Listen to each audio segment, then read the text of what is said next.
नमस्कार दोस्तों, मैं भरत झुंझुनवाला आप सबका स्वागत करता हूं आपके अपने YouTube चैनल पे। बाजार शॉर्ट वीकेंड्स का टाइम है जहां पर हम कोशिश करेंगे ये देखने की चार्ट्स पे कि आने वाले हफ्ते में कहां मार्केट जा सकता है और मोस्ट इम्पॉर्टेंटली हमें कैसे अपने आप को पोजीशन करना है मार्केट्स के साथ। Nifty, bank Nifty, gold, silver, foreign markets, bitcoins, dollar index सबकी चर्चा करेंगे और कुछ स्टॉक्स जो हम लोगों ने सिलेक्ट करके रखे हैं आपके लिए, जो आने वाले हफ्तों में अच्छी मूवमेंट्स दिखा सकते हैं, उनकी भी चर्चा आपके साथ करेंगे। तो बने रहिएगा हमारे साथ और पूरा एपिसोड देखिएगा लास्ट तक कि आपको ज़्यादा से ज़्यादा फ़ायदा मिले। साथ ही साथ फ्रेंड्स, अगर आप ये प्रोग्राम, ये एपिसोड हमारा पहली बार देख रहे हो तो सबसे पहला काम तो ये करिए कि नीचे लगे सब्सक्राइब बटन को क्लिक करके सब्सक्राइब कर लीजिए चैनल को। हमारा कंटेंट पसंद आने पे लाइक करिए वीडियो को और अपने दोस्तों के साथ भी जरूर शेयर करिए इस वीडियो को। टेलीग्राम पे, व्हाट्सएप पे, फेसबुक पे, ट्विटर पे, लिंक्डइन पे, बहुत जगह हो आप अपने दोस्तों के साथ शेयर कर दीजिए। सब कोई मिलके देखेंगे, सब कोई मिलके फायदा उठा सकेंगे मार्केट्स की मूवमेंट का। तो जल्दी से चलते हैं अपने चार्ट्स की तरफ और वीकेंड बाजार शॉर्ट्स देखते हैं। आज की तारीख है 21 नवंबर 2021।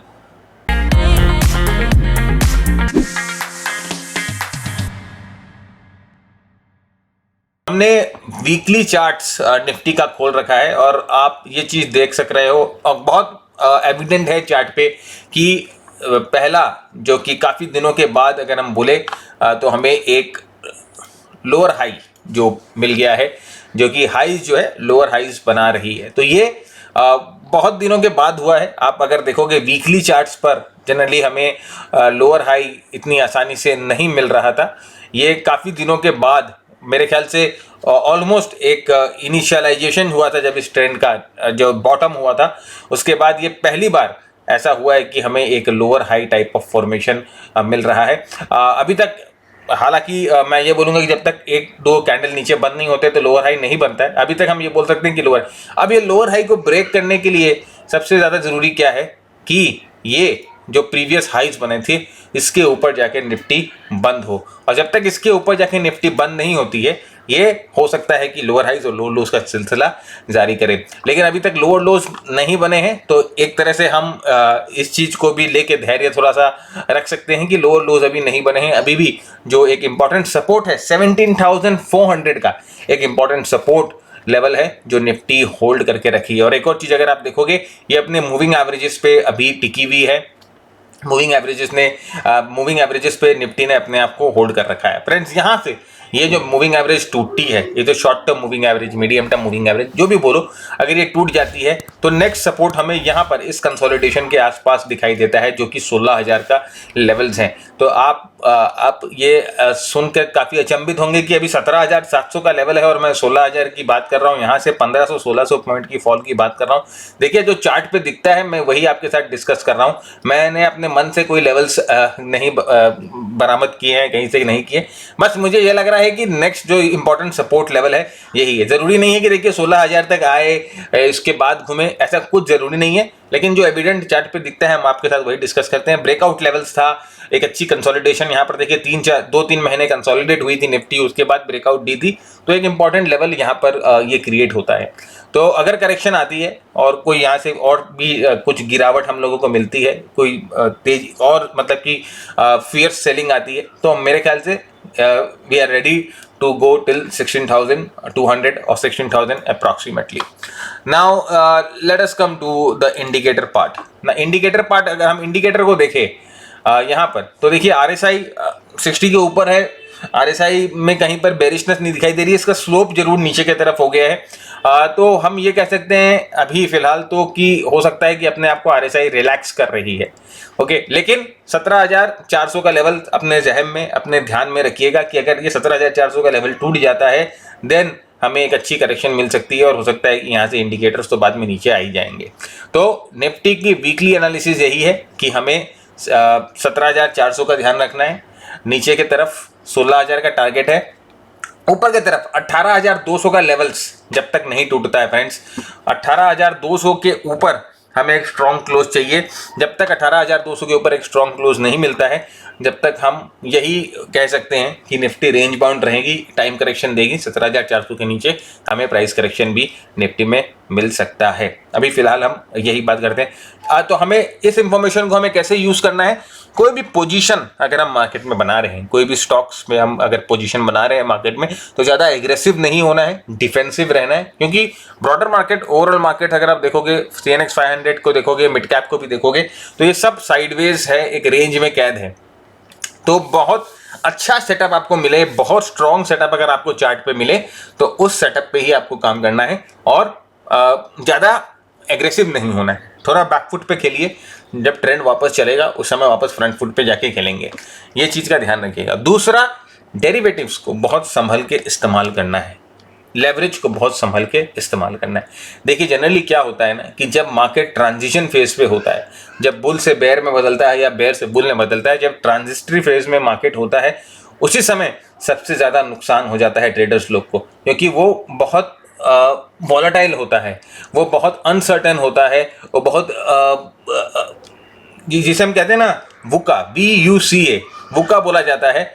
आपको मैं बताता हूँ, VUCA, वुका का मतलब होता है कि मार्केट में वॉलेटिलिटी है, मार्केट में अनसर्टेनिटी है,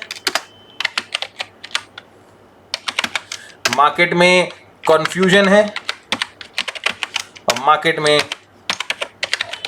एम्बिग्यूटी है। ठीक है, volatility, uncertainty, confusion and ambiguity, मतलब कि मार्केट में सब बेटा गड़क है, कुछ समझ में नहीं आ रहा है क्या हो रहा है, एक दिन ऊपर एक दिन नीचे, बुल्स कोशिश कर रहे हैं मार्केट को ऊपर लेके जाने की, बेयर्स वापस नीचे ड्रैग कर दे रहे हैं, तो इसे वुका बोला जाता है। तो इस समय जो होता है ना, वुका जिसे बोलते हैं, वुका, वुका हमें बना देता है बोका।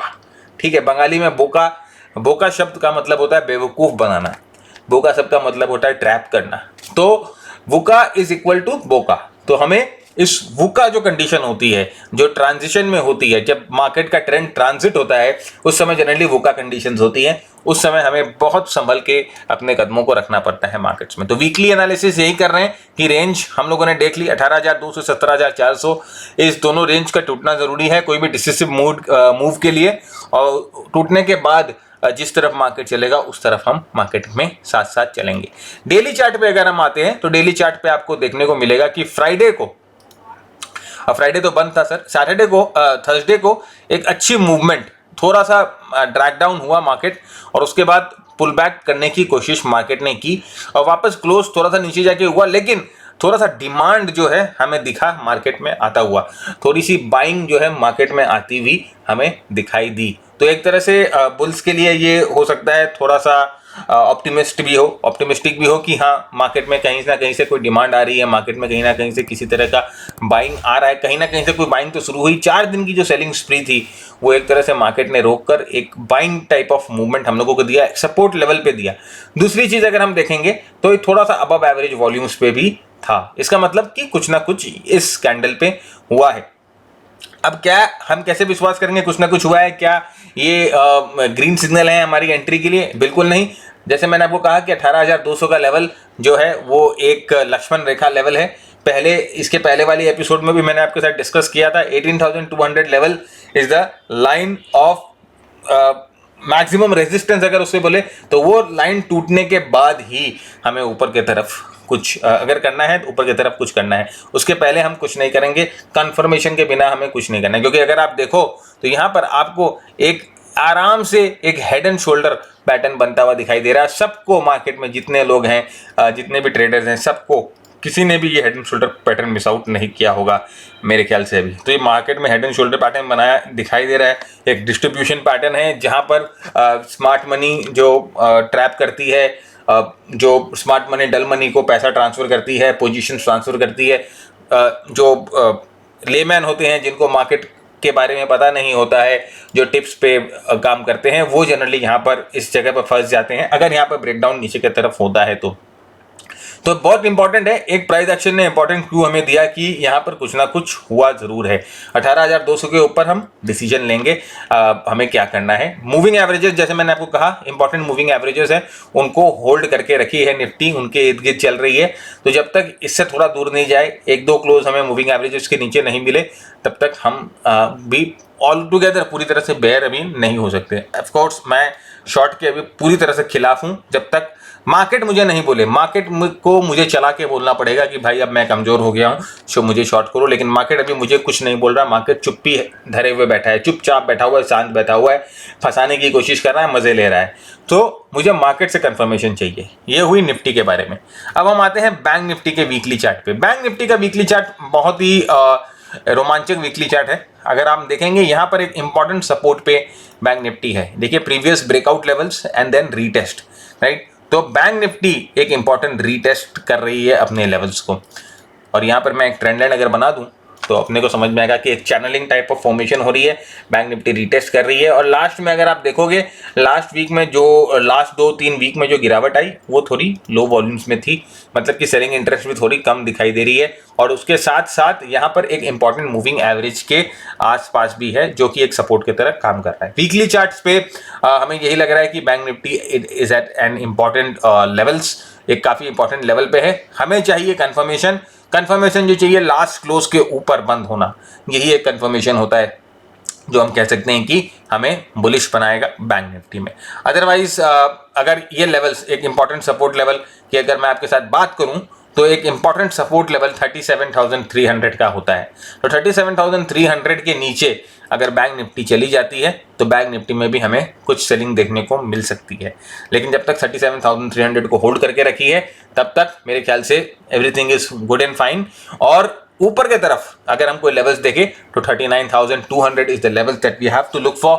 39,200 के ऊपर अगर हमें क्लोजिंग मिलता है then Bank Nifty will of course move up from here और हम आशा करते हैं कि एक नया हाइज बैंक निफ्टी वापस बना दे। तो इन लेवल्स का ध्यान रखिएगा। डेली चार्ट पे आते हैं। डेली चार्ट पे एक इंटरेस्टिंग ऑब्जर्वेशन है, मैं आपके साथ जरूर शेयर करना चाहूंगा। डेली चार्ट पे आप ये लास्ट 2 कैंडल्स को देखें ठीक से। ये 2 कैंडल आपको बहुत कुछ बताती है। पहला तो ये बताती है कि देखिए ध्यान से देखिए इस चीज को, और मैं क्या बोलना चाह रहा हूं आप समझिए इस चीज को। पहली क्लोज जो हुई वो 38,139 के पास हुई, जो वेडनेसडे को क्लोज हुई। थर्सडे को क्लोज जो हुई 38,105, 38,139, 38,105, मतलब कि 38,100 का लेवल्स किसी ने लास्ट 2 दिन से सेव करके रखा है। किसने? मैं भी नहीं जानता, आप भी नहीं जानते, लेकिन कोई बंदा जरूर है जो ये नहीं चाह रहा है कि निफ्टी 38,100 के नीचे जाए या 38,000 के नीचे जाकर क्लोजिंग दे। तो इसीलिए 2 दिन से इन लेवल्स के आसपास बैंक निफ्टी बंद हो रही है, नंबर 1। नंबर 2, दूसरा अगर आप देखोगे तो यहां पर इस प्राइस एक्शन को समझने की कोशिश करिए। बैंक निफ्टी ऊपर की तरफ खुलती है, नीचे ट्रैक डाउन होती है, और फिर देखिए यहाँ पर पूरा दिन सेलिंग थी, यहाँ पर पूरे दिन सेलिंग थी, यहाँ पूरे दिन सेलिंग थी, यहाँ पूरे दिन सेलिंग थी। यहाँ पर वो सेलिंग कुछ कम होती हुई दिखाई दे रही है, कुछ बायर्स का आगमन दिखाई दे रहा है, अर्ली बायर्स कुछ दिखाई दे रहे हैं कि कोई ऐसा बायर जरूर था जिसने खरीद के प्राइस को ऊपर की तरफ ड्रैग किया, पुश किया, और फिर बाद में ऑफकोर्स सेलर जो थे वो आए, जोर से आए, और जो जितने भी बाइंग ऑर्डर्स थे सबको किक करके वापस बैंक निफ्टी को नीचे की तरफ बंद किया। लेकिन एक चीज ये समझने लायक है कि सपोर्ट लेवल्स के पास बायर्स इस कैंडल पे हमें दिखने लग गए। दूसरी कैंडल्स पे जो हमारा अंदाजा था, जो हमारा अनुमान जो हम लोगों ने लगाया था, वो ऑलमोस्ट थोड़ा सा क्लेरिफिकेशन मिलने लग गया। ये देखिए, ये एक डोजी टाइप ऑफ कैंडल बनता है जहां पर ये हमें बताता है कि क्लोज ऑलमोस्ट मिडिल रेंज पे हुआ, open and close is almost the same. यहां पर अगर आप देखोगे 38,102 was the open, 38,105 was the close. तो open and close almost same है, और यहां पर बाइंग और सेलिंग दोनों हुई है। और एक और चीज, यहां पर वॉल्यूम्स देखिए अबव एवरेज है। इसका मतलब इस कैंडल पे कुछ ना कुछ चेंज ऑफ हैंड्स जरूर हुआ है। गिवन दैट ये एक सपोर्ट लेवल पे है, तो हम ये एक्सपेक्ट कर सकते हैं कि यहां पर जो थोड़ी सी सेलर जो है वो कमजोर होते हुए दिखाई दे रहे हैं। क्योंकि देखिए ये पहला कैंडल, यहां पर अगर आप देखोगे तो बुल्स की थोड़ी सी झलक हम लोगों को दिखाई दी, और यहां पर बुल्स की कुछ ज्यादा ही झलक हम लोगों को देखने को मिली। क्योंकि देखिए यहां खुलता है, फिर नीचे जाता है, फिर ऊपर आता है, तो हमें समझ में आ रहा है कि यहां पर बाइंग कुछ ना कुछ आ रही है, और उसके साथ साथ यहां पर एक बड़ा वॉल्यूम्स भी हुआ है। तो ये प्राइस के एनालिसिस है। मैंने आपको छोटा सा एग्जांपल दिखाया कि किस तरह से हम प्राइस के एनालिसिस करते हैं। तो ये देखिए, ये प्राइस के एनालिसिस मैंने आपके साथ एक इंपॉर्टेंट सपोर्ट पे है, और जब तक इस सपोर्ट के ऊपर है, हम लोगों ने वीकली चार्ट्स पे आपके साथ लेवल डिस्कस किए थे, जब तक वो सपोर्ट के ऊपर है everything is fair and good. लेकिन once those levels that were discussed on the weekly charts are given away, then मेरे ख्याल से यहाँ से बैंक निफ्टी भी नीचे की तरफ आना शुरू करेगी और जो पहला टारगेट है वो 38,500 के आसपास का 35,800 के आसपास का टारगेट हम लोगों को पहला बैंक निफ्टी में दिखाई देगा। तो बहुत जरूरी है फ्रेंड्स बैंक निफ्टी यहाँ पर सपोर्ट को बनाए रखे। In any case worst case scenario अगर सपोर्ट टूटता है then Bank Nifty will be down. तो ये बैंक निफ्टी के एनालिसिस आपके साथ। तो हमें वेट करना है आने वाले पूरे हफ्ते में कि कौन से स्टॉक्स को बैंक निफ्टी कैसी मूवमेंट करती है, क्या करते गए, उसके बाद हम आगे अपनी जो एनालिसिस है, अपनी जो रणनीति है मार्केट में ट्रेड करने के लिए वो हम बनाएंगे। एक और चीज़ मैं आपको दिखाना चाहता हूँ, जनरली मैं ये यहाँ पर डिस्कस नहीं करता यूट्यूब पे, लेकिन फिर भी आपके साथ यहाँ पर डिस्कस इसीलिए कर रहा हूँ क्योंकि एक इंपॉर्टेंट ऑब्जर्वेशन है। ये देखिए, ये जो नीचे आपको बार्स दिख रहे हैं ये हमारा मार्केट मॉडल है, मार्केट टाइमिंग मॉडल। तो यहाँ पर अगर आप देखोगे तो इधर में जब ये पहले ही गिरावट आई थी निफ्टी में, ये निफ्टी का चार्ट है और ये डेली चार्ट है। तो यहाँ पर देखिए ये ग्रीन लाइन से एक पहले येलो लाइन हो गई और उसके बाद दो रेड लाइन मिली। इसका मतलब कि यहाँ पर जो सेलिंग है वो थोड़ी इंटेंसिव थी, फिर येलो लाइन हुई और फिर रेड लाइन हो गई। तो फ्रेंड्स ये जो मार्केट मॉडल है ये हमें ये बताता है कि अभी जो है आउट ऑफ वुड्स नहीं है निफ्टी, अभी भी निफ्टी में अनसर्टेनिटी है, अभी भी निफ्टी में कुछ सेलर्स हैं। जब तक ये मार्केट मॉडल टर्न नहीं होता है वापस ग्रीन में और हमें प्राइस से कंफर्मेशन नहीं मिलता है, तब तक हम अपना हाथ पांव थोड़ा कमी मारेंगे, थोड़ा कमी कोशिश करेंगे मार्केट में अपनी दिमाग को लगाने के लिए। यहाँ पर देखिए फ्रेंड्स एक इंपॉर्टेंट, वही मैं आपको वापस दिखा देता हूँ। देखिए ये प्री कोविड फॉल्स है, यहाँ पर देखिए प्री कोविड फॉल है और यहाँ पर देखिए ये जो हमारा मार्केट मॉडल है, जो हमारा मार्केट टाइमिंग मॉडल है, ये यहाँ पर एक पूर्व चेतावनी टाइप ऑफ हम लोगों को दे दिया कि भैया ये ग्रीन से येलो हो गया, येलो से रेड हो गया, इसका मतलब सेलर्स आ गए हैं, सेलर्स आर इंटेंसिव। और उसके बाद वापस 2 दिन के लिए ग्रीन हुआ लेकिन वापस येलो। तो आपको पहले ही इसने इस फॉल के पहले ही आपको मार्केट से निकाल के बाहर कर दिया, आपको जो पोजीशंस हैं आपकी वो आपको पहले ही निकाल दिया, आपको पहले ही आगाह कर दिया कि भैया साइड हो जाओ, अभी टाइम नहीं है। और देखिए जब ट्रेंड मार्केट में था, जब निफ्टी एकदम ट्रेंडेड मूव में थी, बहुत अच्छी चल रही थी, तब आप देखिए हमारा मार्केट मॉडल जो है वो पूरा ग्रीन था। ये मार्केट टाइमिंग मॉडल है जो हम लोगों ने अभी टेस्ट कर रहे हैं इसको और बहुत जल्दी हम अपने प्रोग्राम में भी इसको इंट्रोड्यूस करेंगे। राइट, ये लाइन आपको दिख रही है फ्रेंड्स, ये लाइन देखिए 18,800 के आसपास है।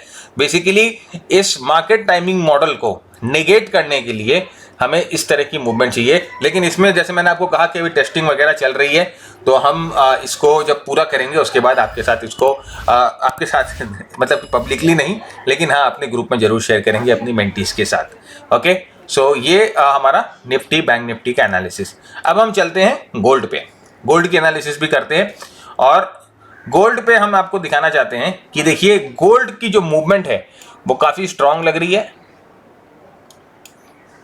मैं डेली चार्ट पे आपको दिखाता हूँ। ओके, ये देखिए गोल्ड की जो मूवमेंट है ये बहुत स्ट्रांग है और यहाँ से देखिए अच्छी मूवमेंट। पिछले हफ्ते हम लोगों ने आपके साथ गोल्ड डिस्कस किया और आपके साथ ये भी डिस्कस किया था कि गोल्ड में आप चाहो तो ETF या SIP जो है धीरे धीरे कर सकते हो। उसके बाद देखिए गोल्ड में अच्छी मूवमेंट आई और अभी देखिए अपने प्रीवियस रेजिस्टेंस पॉइंट्स के पास, प्रीवियस सप्लाई एरिया के पास थोड़ा सा कंसोलिडेट कर रहा है। राइट, तो देखिए यहाँ पर इस कैंडल में इसने कोशिश की थी अपने सप्लाई एरिया को तोड़ने की, लेकिन नहीं तोड़ पाया था। लेकिन अब यहाँ से मूवमेंट अगर ऊपर की तरफ हमें मिलती है और गोल्ड यहाँ से अगर कामयाब हो जाता है ऊपर मूवमेंट के लिए, तो गोल्ड में अच्छी मूवमेंट ऊपर की तरफ मिल सकती है। 52,000 हमारा पहला टारगेट रहेगा गोल्ड का। तो गोल्ड को भी आप अपने वॉच लिस्ट में रखिए।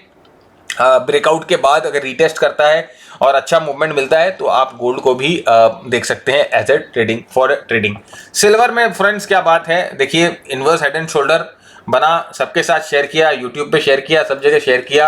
यहाँ पर देखिए अभी जो 200 दिन के मूविंग एवरेज के पास हम लोगों को दिखा सिल्वर, और हम लोगों ने ये बोला भी था कि 200 दिन के मूविंग एवरेज के पास सिल्वर आ गया है और एक बार ये 200 दिन के मूविंग एवरेज के जोन को तोड़ दे, क्योंकि 200 दिन का मूविंग एवरेज जो होता है एक इंपॉर्टेंट मूविंग एवरेज होता है, इंस्टीट्यूशंस के लिए भी एक इंपॉर्टेंट बेंचमार्क लेवल होता है। बाकी रिटेल ट्रेडर जो होते हैं, हम सभी रिटेल ट्रेडर हैं, सभी छोटे ट्रेडर हैं, तो हमारे लिए भी ये एक इंपॉर्टेंट बेंचमार्क होता है। सो यहाँ पर देखिए ये 200 डे मूविंग एवरेज को ब्रीच करता है एक दिन के लिए, उसके बाद वापस उस मूविंग एवरेज के अंदर फॉल कर जाता है। अभी अपने शॉर्ट टर्म मूविंग एवरेज पे सपोर्ट लेके रखा है। और यहाँ पर अगर आप एक चीज नोटिस करो तो फॉल में कोई वॉल्यूम्स खास दिखाई नहीं दे रही है। अब यहाँ से अगर ये वापस मूवमेंट ऊपर की तरफ देता है, हमें यही चीज का ध्यान रखना है कि 200 दिन के मूविंग एवरेज के ऊपर 66,600 66,700 के ऊपर कंसिस्टेंटली ट्रेड करना बहुत जरूरी है। इन लेवल्स के ऊपर ट्रेड करेगा देन हम एक्सपेक्ट कर सकते हैं सिल्वर में भी अच्छी मूवमेंट मिलने को हम लोगों को मिल सकती है। अपने प्रीवियस हाईज को वापस सिल्वर टच कर सकता है। प्रीवियस हाईज मतलब ये वाले हाईज को मैं आपको बता रहा हूँ। जो नेक्स्ट जो सप्लाई एरिया दिखाई दे रहा है, इंपॉर्टेंट सप्लाई एरिया, ये यहाँ पर है। इंटरमीडिएट सप्लाई एरिया जो है 73,000 के आसपास अप्रॉक्सीमेटली यहाँ पर सिल्वर जा सकता है। लेकिन बहुत ज़रूरी है कि अपने 200 दिन के मूविंग एवरेज के ऊपर ये ट्रेड करे, कंसिस्टेंटली वहाँ पर रुके, थमे और उन लेवल्स को होल्ड करे। 200 दिन की मूविंग एवरेज को विप्सॉ करेगा, काट के नीचे आएगा, ऊपर आएगा, नीचे आएगा, ये कर सकता है। 200 दिन की मूविंग एवरेज के बाद प्राइस जनरली ऐसा करती है। बस ये चीज का ध्यान रखिए, इनवर्स हेड एंड शोल्डर बन रहा है, एक्यूमुलेशन पैटर्न है एक तरह का, और बहुत इंपॉर्टेंट यहाँ से मूवमेंट हमें ऊपर की तरफ मिल सकती है सिल्वर में। तो आप सिल्वर को भी अपने वॉच लिस्ट में रखें। नेक्स्ट हम आते हैं बीटीसी पे, बिटकॉइंस। काफ़ी लोगों ने बोला कि सर बिटकॉइंस की भी एनालिसिस करिए।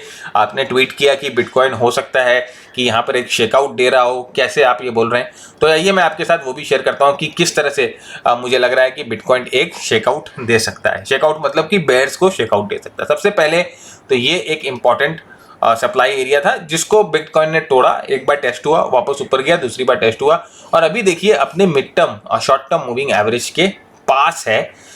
नीचे गैप डाउन खुलता है, नेगेटिव खुलता है, लेकिन वापस ये जो है ऊपर की तरफ अपनी मूवमेंट बना लेता है। तो एक स्ट्रॉन्ग कैंडल पैटर्न है। प्राइस एक्शन को समझने की कोशिश करिए, प्राइस एक्शन क्या करना चाह रहा है, प्राइस के पीछे क्या है, उसको समझने की कोशिश अगर आप करोगे तो उसी में आपको बहुत कुछ क्लूज मिल जाएंगे। देखिए प्राइस नीचे खुलती है, जस्ट मूविंग एवरेज पे खुलती है, उसके बाद ये वापस प्राइस ऊपर की तरफ जाती है। तो यहाँ पर इसने क्या किया, शॉर्टर्स को कर दिया शेकआउट और लॉन्ग वालों को भी शेकआउट कर दिया। तो जिन्होंने लॉन्ग किया था उनके लिए स्टॉप लॉस एरिया ये होगा, है कि नहीं?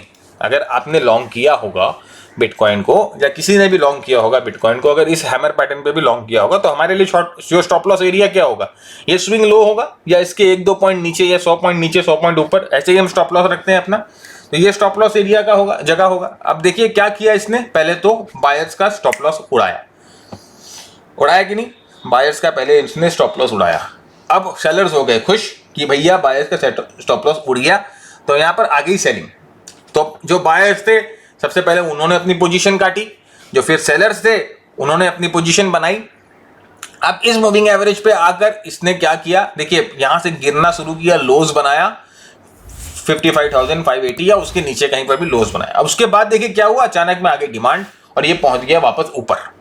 अब इसने क्या किया, अब इसने सेलर्स को भी कर दिया ट्रैप, क्योंकि सेलर्स अपने स्टॉप लॉस कहां पर लगा के रखेंगे, इस ब्रेकआउट पॉइंट पे, इस ब्रेकआउट लेवल्स पे अपने स्टॉप लॉस को लगा के रखेंगे जितने भी सेलर्स हैं।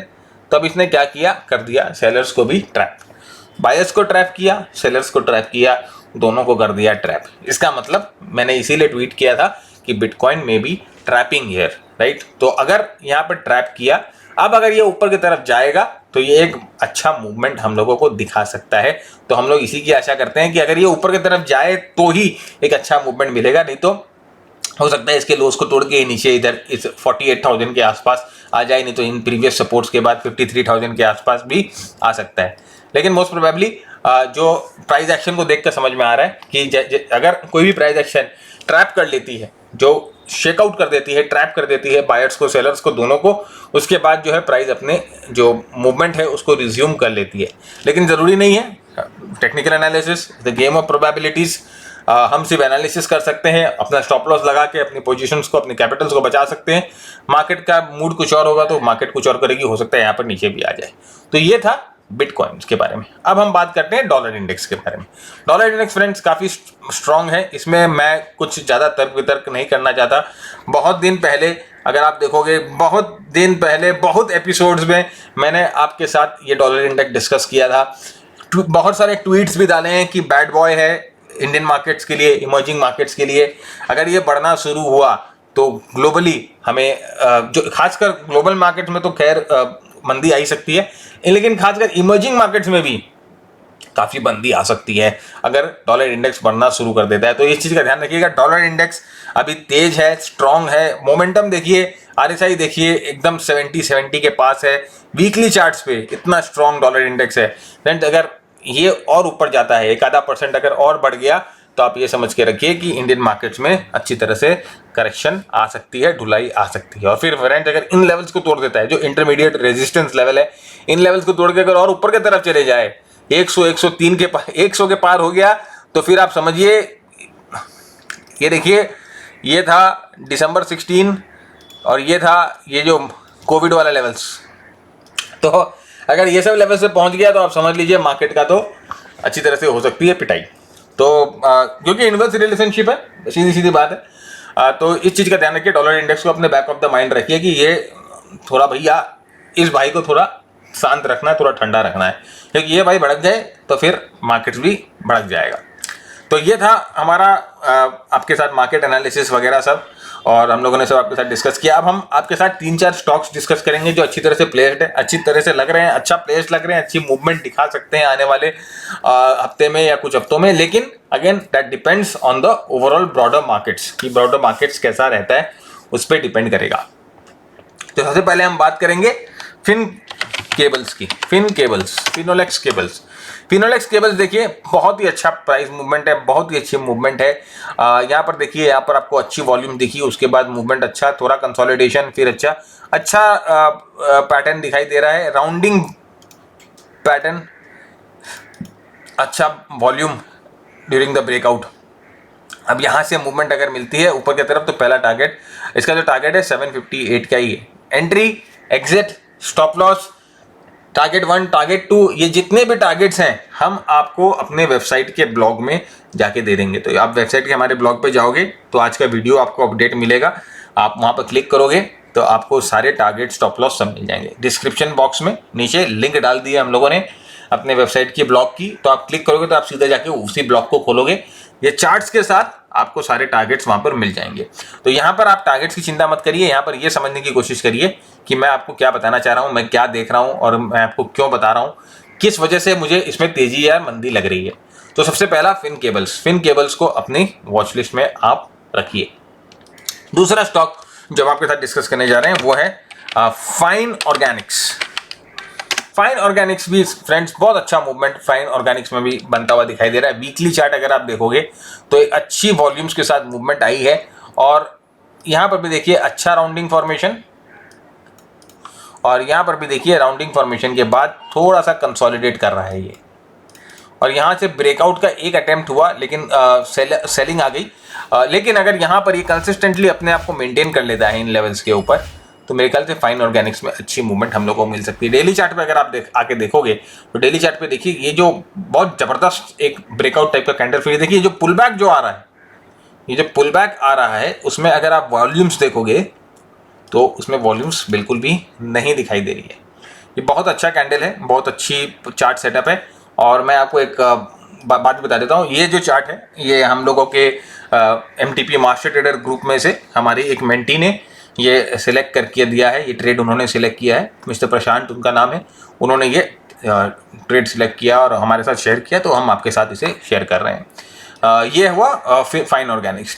तीसरा स्टॉक जो मैं आपके साथ डिस्कस करना चाह रहा हूँ वो है blue dart. Blue dart express अगर आप देखोगे तो यहाँ पर देखिए फ्रेंड्स बहुत बड़ा कंसोलिडेशन था, और इस कंसोलिडेशन से एक अच्छा ब्रेकआउट ब्लू डार्ट में मिलता है, और ये वापस यहाँ पर रिकंसोलिडेट हो जा रहा है।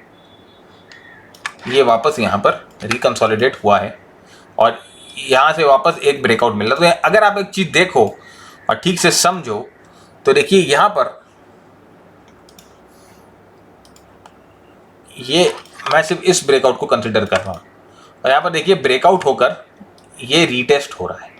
रीटेस्ट में मूविंग एवरेजेस पे भी रीटेस्ट हो रहा है, इन लेवल्स पे भी रीटेस्ट हो रहा है, साथ ही साथ एक लंबा कैंडल भी मिला है। यहाँ पर देखिए थोड़ा डिमांड वाला कैंडल भी मिला है। ये जो कंसोलिडेशन था, या तो आप बोलोगे ये जो सेलिंग आई थी इसमें कोई भी वॉल्यूम्स नहीं थी, तो इसका मतलब कि इसमें एक्यूमुलेशन है, इसमें डिमांड है, और यहाँ से अच्छी मूवमेंट हम लोगों को ऊपर की तरफ मिल सकती है। तो इसको वॉच लिस्ट में रखिए। लेवल्स मैं सारे अपने ब्लॉग में शेयर कर दूंगा। यहाँ पर थोड़ी सी टाइम की पाबंदी है, इसीलिए मैं यहाँ पर शेयर नहीं कर पा रहा हूँ। नेक्स्ट हम देखते हैं एक स्टॉक ऑटो सेक्टर से। ऑटो सेक्टर की अगर हम बात करें, बहुत ही उम्दा तरह से अभी ऑटो सेक्टर ने लास्ट परफॉर्मेंस की है। अब बहुत ही ज़बरदस्त ऑटो सेक्टर ने परफॉर्मेंस की है। ये देखिए, ये अगर आप पैटर्न देखो फ्रेंड्स, ये बहुत ज़बरदस्त एक एक्यूमुलेशन पैटर्न माना जा सकता है, वो भी एक लार्ज कैप स्टॉक में, मारुति में। बहुत बड़ा राउंडिंग बॉटम बन रहा है ये देखिए, बहुत बड़ा राउंडिंग बॉटम बन रहा है। मंथली चार्ट पे अगर आप जाके देखो तो बहुत बड़ा मंथली चार्ट पे आपको इन्वर्स हेड एंड शोल्डर बनता दिखाई देगा। आरएसआई देखिए कोशिश कर रहा है 60 के ऊपर आ जाने की। वीकली चार्ट पे अगर आप देखोगे तो देखिए, वीकली चार्ट पे आरएसआई तो बहुत अच्छी तरह से प्लेस दिखाई दे रहा है, बहुत अच्छा मूवमेंट। यहाँ देखिए लास्ट वीक काफ़ी अच्छी वॉल्यूम्स के साथ एक कोशिश की गई है इस बड़े कंसोलिडेशन को तोड़ देने की। आज के लिए इतना ही। उम्मीद करता हूँ आपको हमारी एनालिसिस पसंद आई तो जरूर से लाइक, सब्सक्राइब, कमेंट जरूर करिएगा। तब तक के लिए मैं भरत झुनझुनवाला आप सबसे इजाजत लेना चाहता हूँ। Keep earning, keep learning, keep sharing. जय हिंद, जय भारत एंड स्टे सेफ।